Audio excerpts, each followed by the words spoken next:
let's get down to business. Let's make something happen here. Let's say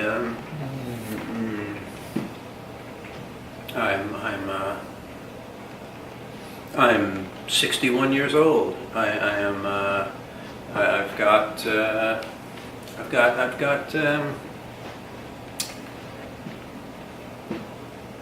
this is new to me, this video recording, in addition to speaking, right? I was just saying how I started out doing this where I just spoke into my phone, and on top of that, it just started out very casually, like I just want to get words out, and I would have goals, like I would love to get dreams out. I got some good dreams out. I would speak into my phones and talk about the dreams I had, and then I would transcribe them using a program on the computer, and have them written out, and then print them, and okay, that was good. But there's an element of just speaking into the phone, into the voice recorder, that it's just like talking, because I know I wanted it to start out. I just wanted to practice talking out loud. It sounds crazy, but that's the truth. That's the honest truth. I can remember. You know, I spend a lot of time on my own, and I can remember whole days going by where I barely spoke to anybody, and thinking, this is not good. Because when I finally would speak to somebody, I would stumble over my words as if I had no practice with the English language. And that's no good, because I didn't want to be a peripheral part of the community. You know, I don't want to like go to the store to buy milk and not know how to talk to the guy that works there. You know, forget about my friends and family. Like, no, I want to be able to speak. It's I was confident that I could think. That would be really scary. That would be very scary. Imagine that you can't think. It's one reason I kind of don't like going to sleep, because you know, not that I always, don't get me wrong, I love going to sleep, and I sleep a lot when I'm tired. I know that the body needs that. But there's a part of me that thinks, what a waste of time. Like, stuff could come up that I'm going to miss. I don't want to miss out on some good, you know, some good thinking. And it's not just academic head stuff. Like, I don't want to miss out on some good feeling too. Like, I want to feel that pink color. I want to, you know, that you know, flat matte cadmium red and alizarin crimson mixed with white. And maybe a tiny bit of I don't know, maybe some cadmium yellow in there. So it's a slight toward orange, or even other direction. Add a tiny bit of ultramarine blue and toward a violet. Like, oh, that becomes ethereal. And if you're looking for visions, and illumination, and you want something, you want like that extra. I want that. You know, that's what I'm looking for. No, I'm not looking for a fight, and I'm not looking for a steak dinner. I want, you know, I want the Annunciation. I want to hear from the larger you know, I want to tickle the keys, and I want to be the music. I want to be the music. There you go. That's you know, I don't want to be a thief, and I know from experience that you know, if you want something, you know, you've got to go to the gym and work out. You've got to follow. There are prescribed paths, and perhaps people that you trust are going to advise you on what those paths are. You know, there's all sorts of advice out there, but you got to pick and choose advice from other people.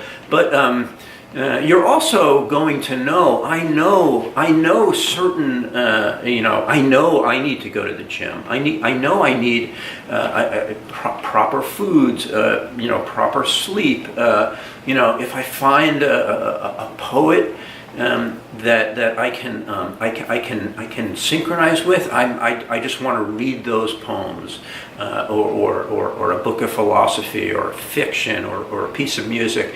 That is, that's like being on the trail. That's being on that's being on the trail for the campground and the destination and the viewpoint that I want to be at. I know there are certain paths to get me there. On the other hand, there's no guarantees. That's the confusing thing.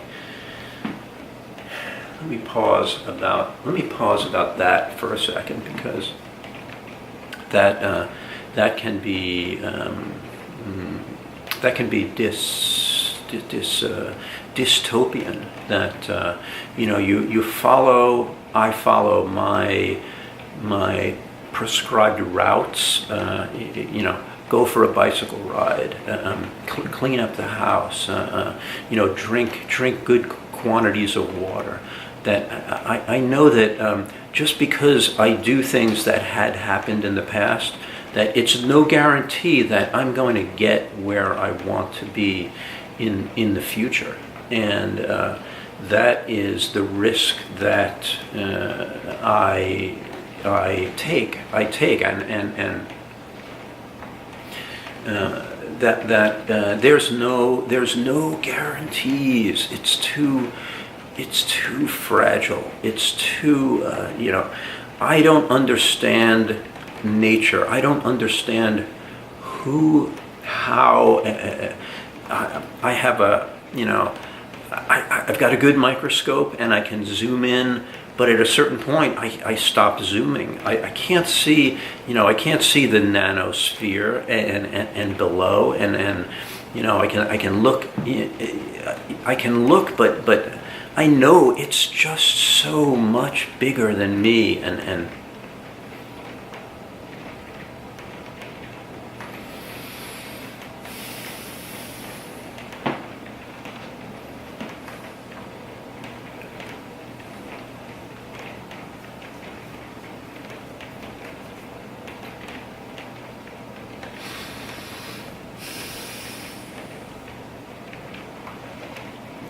heavens.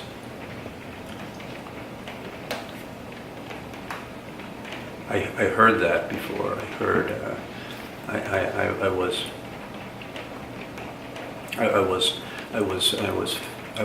feeling. I was getting a massage, and I was giving a massage, and all was going very well. And then I heard this thunk, like I thought somebody was upstairs in the house. And so I grabbed my umbrella, which was nearby, it's a big umbrella, and as if I run into somebody, I'm going to hit them with the umbrella, or I don't know. I grabbed the umbrella and I went upstairs and looked around, and I couldn't find anything. The doors were locked, the windows were closed, and I figured maybe it's a little bit rainy outside. Maybe the wind had blown one of the oranges off my neighbor's tree, which fell on the wooden stairs, and it jumped downstairs, and that made a sound. Maybe that's what it was. I kind of feel like I want to speak slower, because perhaps the fact that I'm speaking rapidly, it is taking me. I'm as if I'm skating over some good stuff, and so let me slow down, please. Come with me, bear with me. Let me slow down. I'll try not to pause too much, because I know, like, who wants to watch a video of nothing? Not many people, and I don't want to lose you, but I mean, I have my threshold too. I could pause, and I could pause and fall asleep. That's not what I want. I you know I don't want this. I'm not interested in reproducing a John Cage piece. But I do want to try and listen to what is what's in between the lines, like there could be something good there, that if I go too rapidly, speak too animatedly, I'm going to miss it. So, I spoke to somebody yesterday, and it was interesting. I was at a party, and I didn't know many people at the party. We were invited. It was at a friend's house, and they live nearby, but we don't get together with them. I don't think I had been at their house in 10 or 15 years. And anyway, I was sitting next to this woman in the backyard. There was a little fire built, and even though it had rained previously yesterday, it had stopped and everything was dry, and it was nice to sit around the fire. There was a lot of hubbub going in the house, and it was nice to be in the backyard. Anyway, this woman is sitting next to me, and she's to my left, and my wife is to my right, and she says, and we hadn't spoken before, or maybe just one or two sentences, but not the usual party chatter of what do you do for a living, da da da da, how do you know these folks? It was. She asked, "What do you do that is the most fun in your life?" And I was kind of floored. That's an unusual question to answer honestly. And I've got to be honest, right? I can't make something up. And what's the most fun? And shockingly to me, I didn't answer have sex.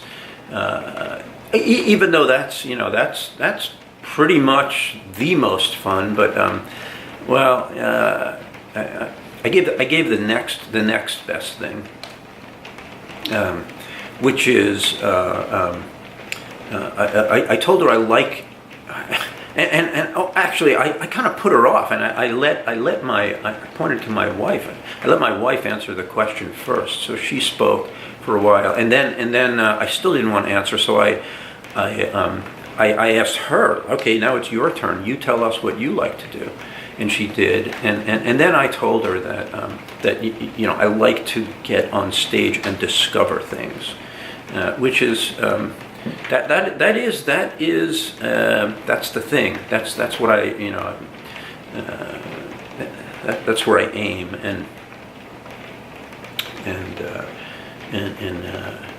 I kind of wanted to. And she said, "Oh, that's terrifying." And I was like, "Yeah, that's terrifying. That's just part of it." And okay.